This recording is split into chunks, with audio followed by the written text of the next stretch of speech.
So welcome everyone to World of Wildlife for this month. I'm really excited to introduce you to Claire, who's going to be our guest speaker today. Wave, Claire, so everyone knows which one you are.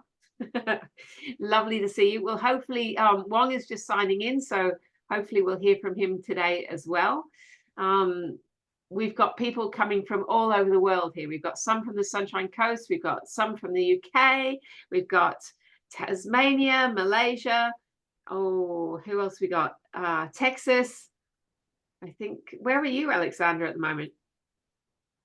I'm just in Brisbane, so Okay, so not you're too back exotic. in the country. Yeah. Well, good to have you anyway. Mhm. For those of you who are new, we hope that you'll come every month or as often as you would like to come. We have a guest speaker every month.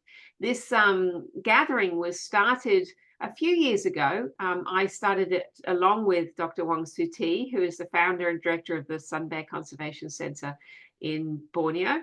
And we started this gathering because we wanted to connect wildlife people around the world together so that we can learn from each other and share our experiences, support each other, all those sort of things. I'm not a wildlife carer. I'm an author and I write books about Dr. Wong Soo Tee. So I'm going to share my screen now so I can show you a little bit about what I've been doing this month, and then I'll pass over to Wong to tell you what's happening in Borneo. After we've done that, then we'll pass over to Claire, who's going to introduce us to energy healing for animals, and most specifically for sun bears, because she spent some time recently in Borneo at the Bornean Sun Bear Conservation Centre. So here we go. My books, if any of you are interested in finding out more about those, I first wrote Saving Sun Bears, which is the biography of Dr. Wong Soo Tee. It's an adventure story and it takes you around the world. Wong spent many years in the jungles of Malaysia learning about sun bears and probably knows more about sun bears than anyone else on earth. But before that, he did a lot of work in his youth with taking care of animals. And in order to spend time in the jungles learning about sun bears, he actually had to learn animal husbandry in Taiwan, how to trap bears in Malaysia, and all sorts of other things along the way. So if you're interested in that adventure story, that's a good one for you.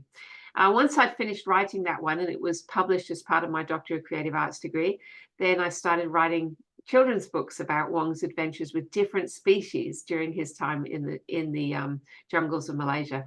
So there are now 6 books in that series.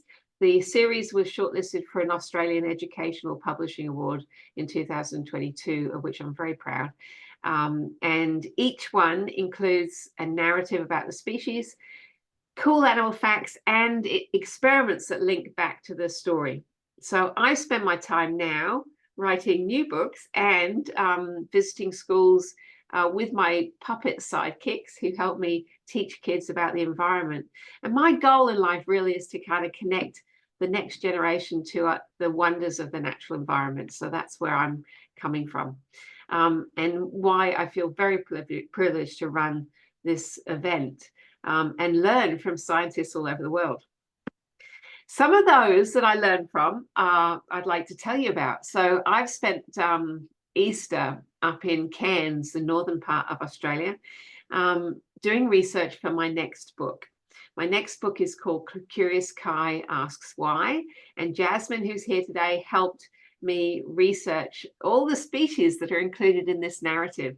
It's a story about a little girl who asks endless questions about animals and the environment. And her teachers and her mum can't answer them all. So she and her mum go in search of the scientists who can answer the questions. Now, this narrative, we've got a child who is a fictional character, but all the scientists are real.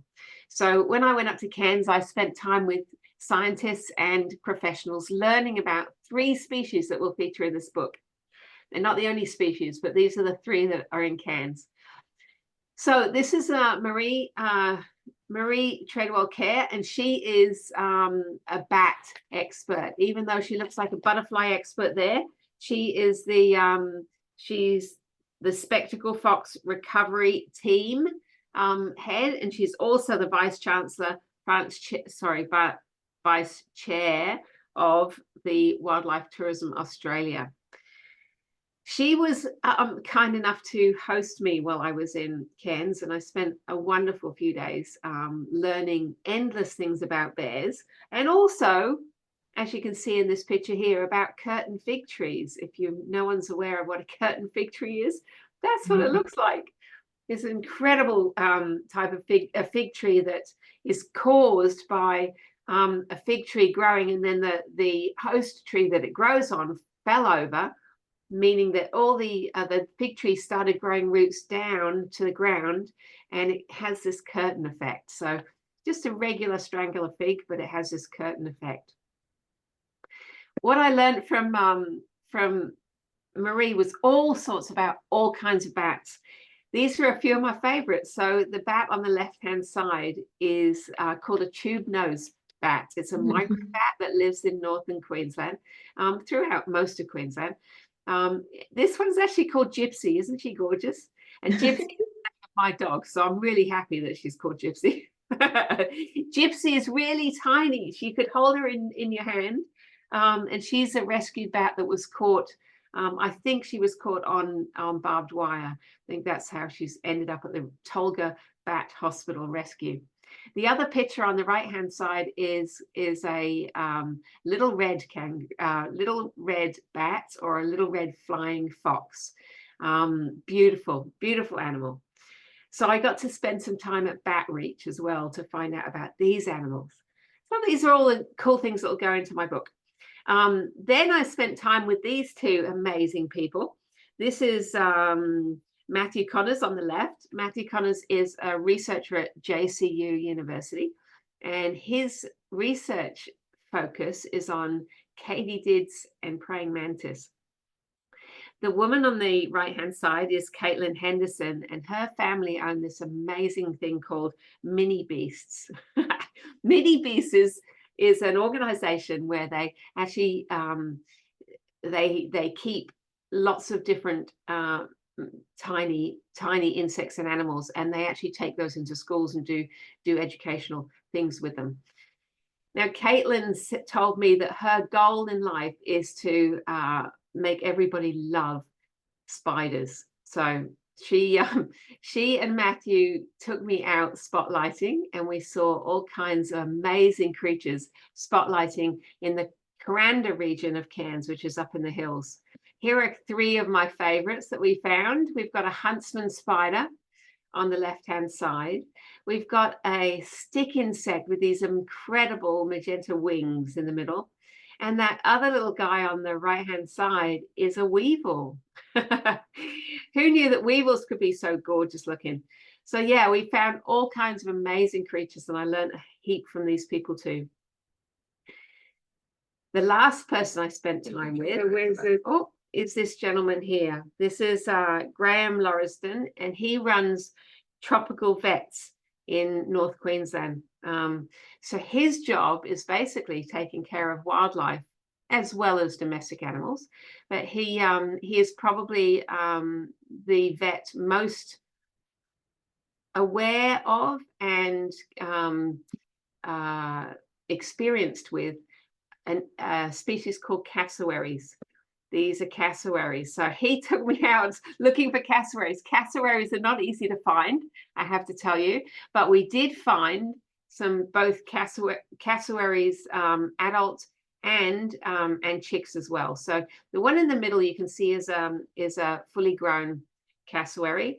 This thing called a casque on their head is we're not quite sure what it's there for, but it seems to be a dominant sort of a thing, and it's actually hollow.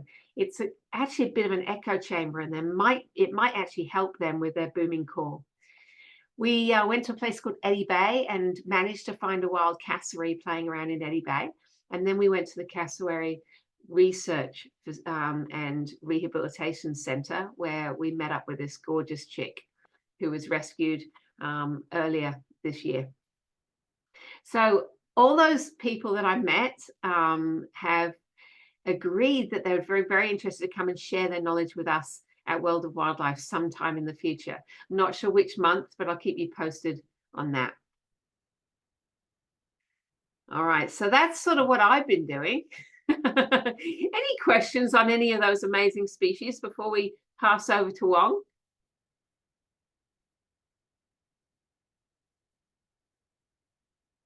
No, pretty cool. Okay, you'll just have to read the book, I guess. All right, now I'd like to pass over to my friend, someone I admire greatly, Dr. Wong Suti, the founder and director of the Bornean Sunbear Conservation Centre, who's joining us from, I think it looks like his office in Malaysia. Hi all. Good. Well, welcome again to, well, it has been another month, time flies. For this month, since our last meeting on the 10th of March, I spent time's passed really fast. It really quick. Yeah. I did visit Tabint and visit the Tinoms and see how she progressed, and it was really impressed to see how big how fast she grow, and then how well she adapt her life to the wild.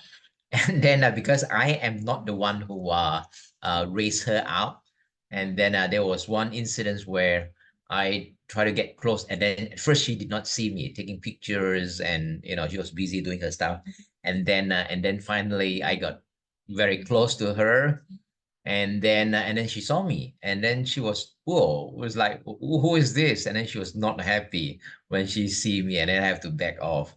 Luckily I know how to read a sun bears, if not I'll be in trouble. Yeah, so which means that she's doing really well, and she recognized me as a stranger, which is a good thing. The rest of the team, she can get along really well. And then she has been, when she's in the woods, she's busy all the times, digging, climbing, looking for food.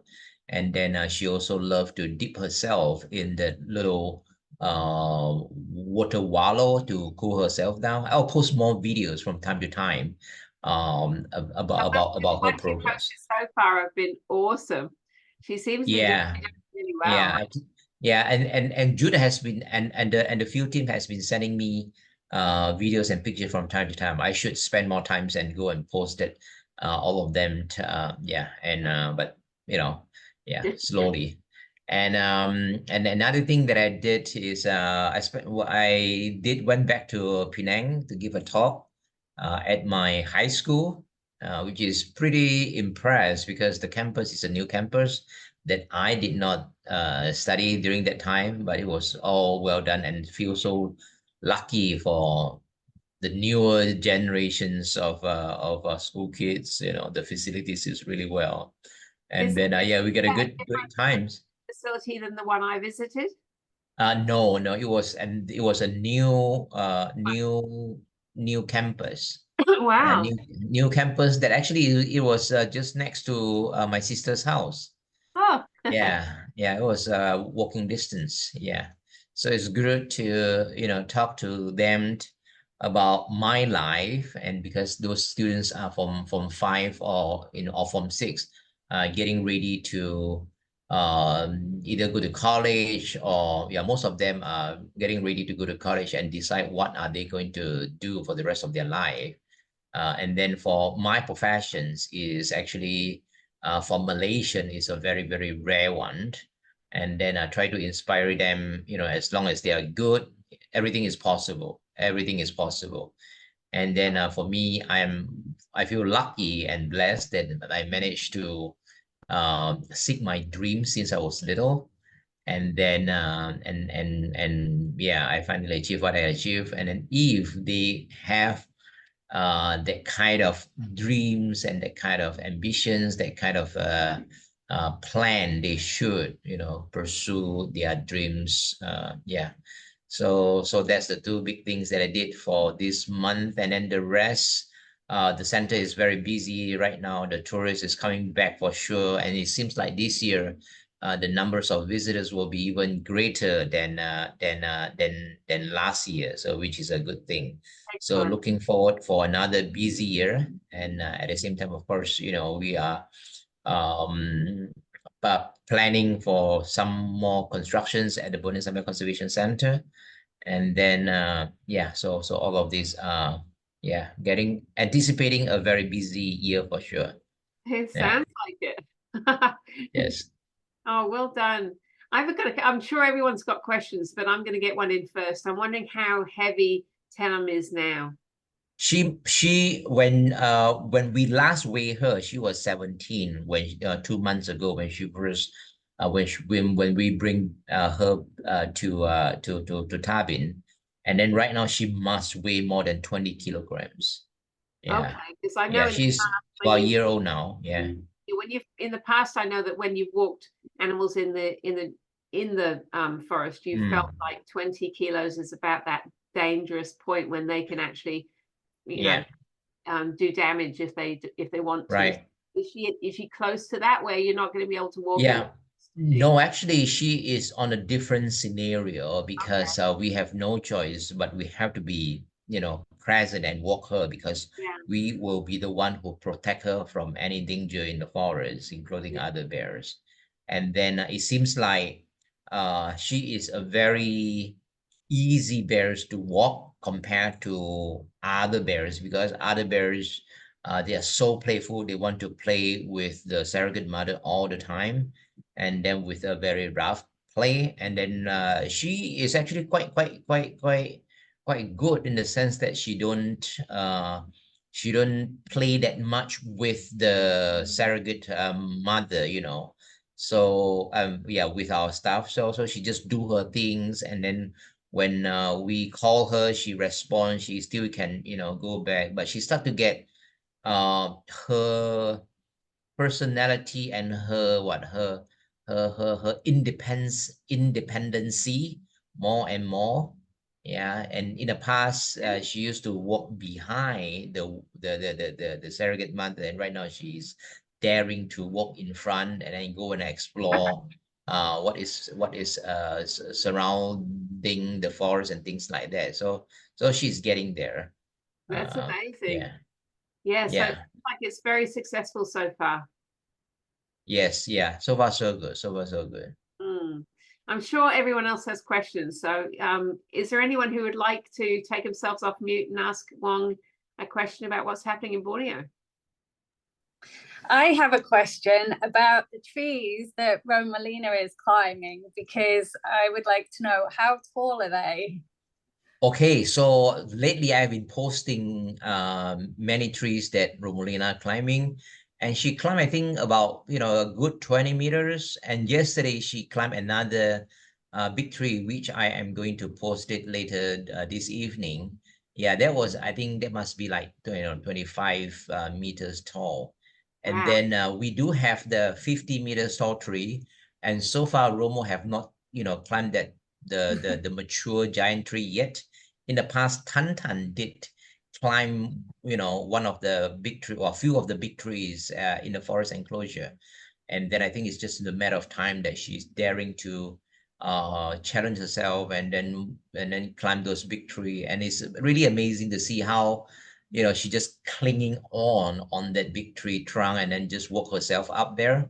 And because there is no room for mistake, if any mistake and she slipped, it's not gonna be good. Yeah, it's not gonna be good. And then yesterday there was one scene where she was like, she was holding herself with 3 legs. I was like, whoa, she let one of her paws off, and which is like, wow, yeah, amazing. It's amazing to see that their claws when they clamp, literally clamp. I need to use the word clamp into the forest on the tree trunk. It is very, very very, very deep and very, very strong. Yeah, and then she is like what, 32 33 kilograms, and then you can see the strength that hold on just on the few claws that she have. It was pretty quite impressed. Yeah, that's amazing. Any other Thank you. questions?